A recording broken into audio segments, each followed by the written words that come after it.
There are plenty of reasons to be upset about the way the Philadelphia 76ers season has started, perhaps the one that pulls at the heartstrings the most is the loss of Jared McCain. The first round pick recently showed face and spoke to the media for the first time since his injury, revealing a little bit of what specifically went down and kind of his outlook from here. So I do want to dive into what exactly was said, as well as reflect on what we saw from his rookie season, his role moving forward, and really give a little bit of flowers to Daryl Morey for the way that he has drafted this team of late. So let's dive right into things. I do want to start off with the first quotes from McCain. Shout out to Adam Aronson, Sixers Adam of Philly Voice, who tweeted these out here. And first, McCain on the mental aspect of the recovery. Quote, I knew right away that the mental side was going to be probably the hardest part of the recovery. So I definitely took some time away from basketball. It was hard to watch for a little bit. You just get frustrated sometimes. It's like, why me, or why did this happen? But talking to my family and people around me, I just know it's part of my process, and I know I'm going to come back even better. It's all part of the plan, and I'm excited. I get to learn new things. I get to watch it from a different perspective, just trying to find the good in every situation. And dude, what a delight this kid is, man. Like the outlook that this dude has at his age and really in the situation that he's been thrown into is incredibly impressive to me. I really do feel like he's a ray of sunshine to the Sixers franchise, which is drastically needed. Now, he was also asked about the exact timeline of events when this meniscus injury occurred. Let's not forget that this happened on the same game in which he banged his head. I personally thought he for sure had a concussion, and ultimately that did not turn out to be the case. There was injury on about as far away from his head area that could have been the case here. So McCain was asked about the timeline when he reported the knee soreness to the team, which was later revealed to be the meniscus tear. And he said, quote, I think I was guarding Siakam. I was like, wow, he could really score on me if he just backs me down. My knee is really hurting. It was towards the end of the game, and I told the medical staff it kind of felt weird. And the next is when it's swollen and I was limping. So I told them, got the MRI and everything, didn't really think much of it. I thought it was something more minor. And then my agent called me, and it was a very, very sad tone. I was like, oh goodness, this is not good.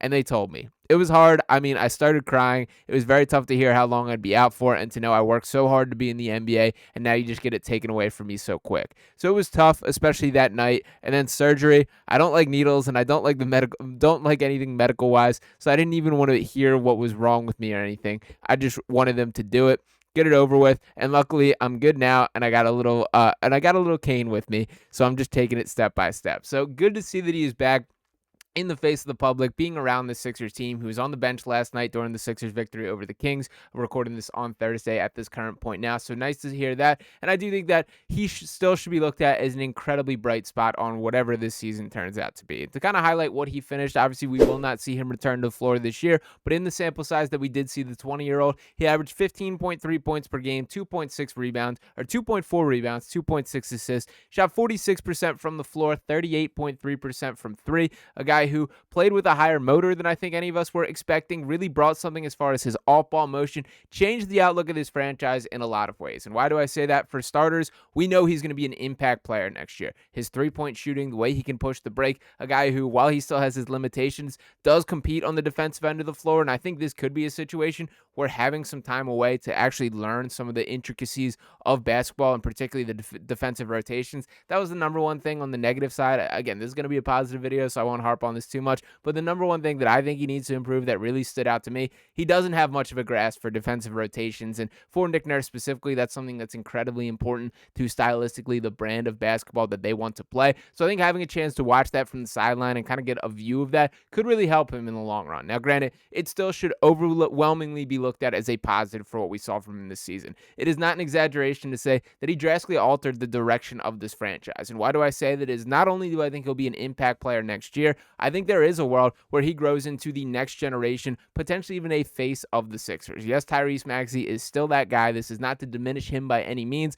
but he can't do it by himself. And there's a little different element to Jared McCain that I really like. I think there is kind of, while Maxey, we kind of know what he's growing into, and what that is an absolutely all-star caliber guard. I still have my doubts that he can be a legitimate 1A in the wider scale. Now, granted, he's been doing it of late without Joel Embiid on the floor and beating some playoff caliber teams, so I don't want to, look down on him by any means, but I think McCain, there could be more there at just 20 years old, him stepping in, him being as fearless as he is, and kind of a unique style of basketball in contrast to what the Sixers team is. The off-ball motion, the Steph Curry-like way that he flies around the floor is something that's really appealing there. And to kind of reflect on the rookie season as a whole, he would be absolutely running away with Rookie of the Year. if he had played the minimum amount of games. Even to look at the leading scorers among rookies this season, Jared McCain's still leading the pack with 15 3-points per game. To look around the rest of the league, Stephon Castle, who I think would probably be my rookie year pick at this point, 11.9 points per game. Jalen Wells playing awesome for the Grizzlies, a legitimate starter for them, 11.7. Alex Sarr, 11.5. Reese Shea, 10.5. So the first and second pick sitting at fifth and fourth in the standings there. Zach Edey, 9.6. Dalton Connect, 9.5. Tristan De Silva, 8.8. Bub Carrington, shout out to Bub, and Yves Missy, who's been a real bright spot for the Pelicans there, down there at 10th. Now, granted, scoring doesn't tell the entire story. There's a lot of ways in which these guys impact game. Yves Missy, who I pointed out, I think has been excellent defensively, playing with a ton of confidence. Stephon Castle, really a glue guy for this Spurs team, which is sort of in the mix, contending in the Western Conference, so shout out to him. Certainly a winning brand of basketball player there. But the bottom line is, I think Jared McCain showed more than any of these guys have on a season-long standpoint, and it is kind of a bummer that this is robbed from him here. Now, as far as McCain as a whole, it is kind of cool to just get a view of his pure personality from the sideline to this point. There is a clip kind of going viral right now, cracking everyone up, in which this kid comes into him. It looks like they're in a Target here, and kind of walks up to Jared McCain and basically like, "Aren't you famous? I kind of know you from somewhere." And McCain turns and says, "Yeah, they call me the Zesty Hooper." And then the kid right back says, "You may be the Zesty Hooper, but that's 3," and kind of gives him a mwah. So very cool moment, and I think it reveals a little bit about Jared McCain that this is not an act. This is not a guy who, is this fake dude on the internet or does this thing. That's just him, man. He's just a guy having a blast, living life, and I kind of really respect the way he takes things heads on. That he sees the internet comments, he sees all the buzz, he sees the critique, the pushback, and he does not care. I've always liked how he went right to the belly of the beast. This dude put a Duke University logo on his chest to go to college. It does not put much more of a target on your back than doing that, in particular when he is doing all the TikTok stuff and off the court things, the internet things that he does too. So I love it from Jared McCain. I think it's really cool that he is just 100% himself all the time, and I think that's going to be something that continually grows more refreshing. And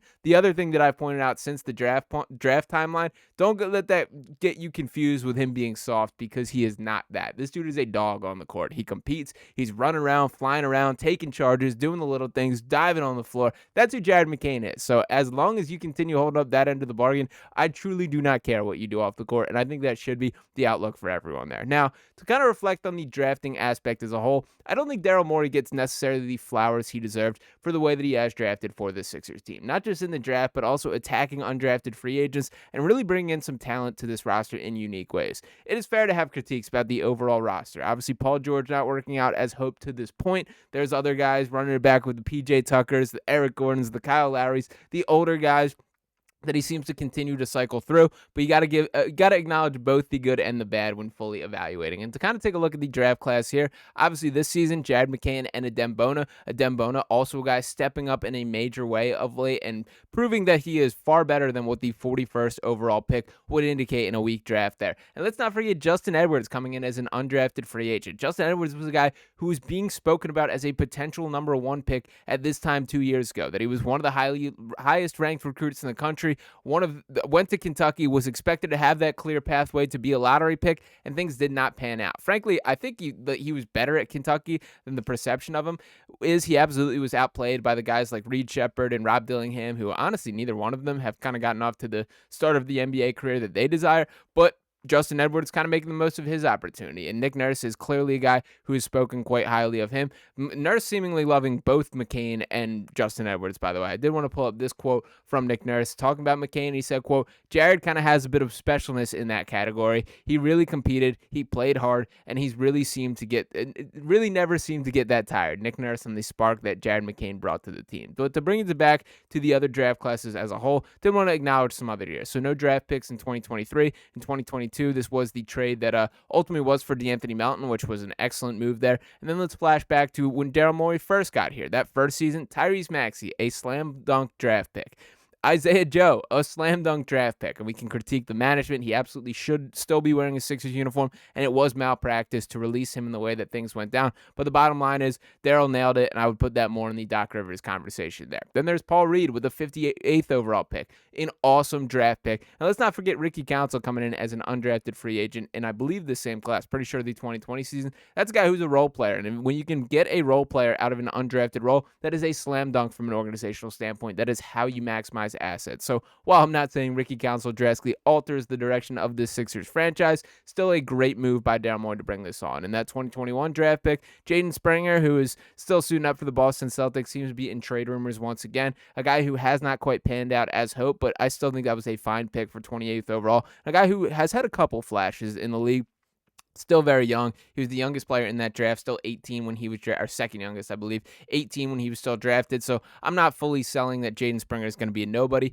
Philip with an F, Petrusev ultimately did not pan out ultimately as hoped, but was a guy worth taking a swing on. And Charles Bassey has battled some injuries, but looked to be a perfectly fine rotational center. So some really solid drafting from Daryl Morey, so little tip of the cap there. The bottom line is it is unfortunate that we did not get to see a full season of Jared McCain, but I'm completely confident this is going to be a big-time dude moving forward for this Sixers franchise. Whether that is a face of the franchise, number one guy, whether that is a running mate with Tyrese Maxey, to be determined, but I do think there is a much more positive view of the next generation of Sixers basketball. This is not Joel Embiid can no longer play. He's retiring. Paul George retiring, and there is no room for optimism for the Sixers moving forward. There are people to carry the torch moving forward, and shout out to Jared McCain for being a key part of that. So wishing you the fastest and most complete recovery possible to this current point. Hope to see him back on the floor whenever that timeline is appropriate. But let me know what you guys think in the comments. As always, appreciate each and every one of you guys tuning in this video here. If you have not already, make sure you're smashing that subscribe button and dropping a like on this video. And I'll be back with you next time right here on Sixers Digest. Peace.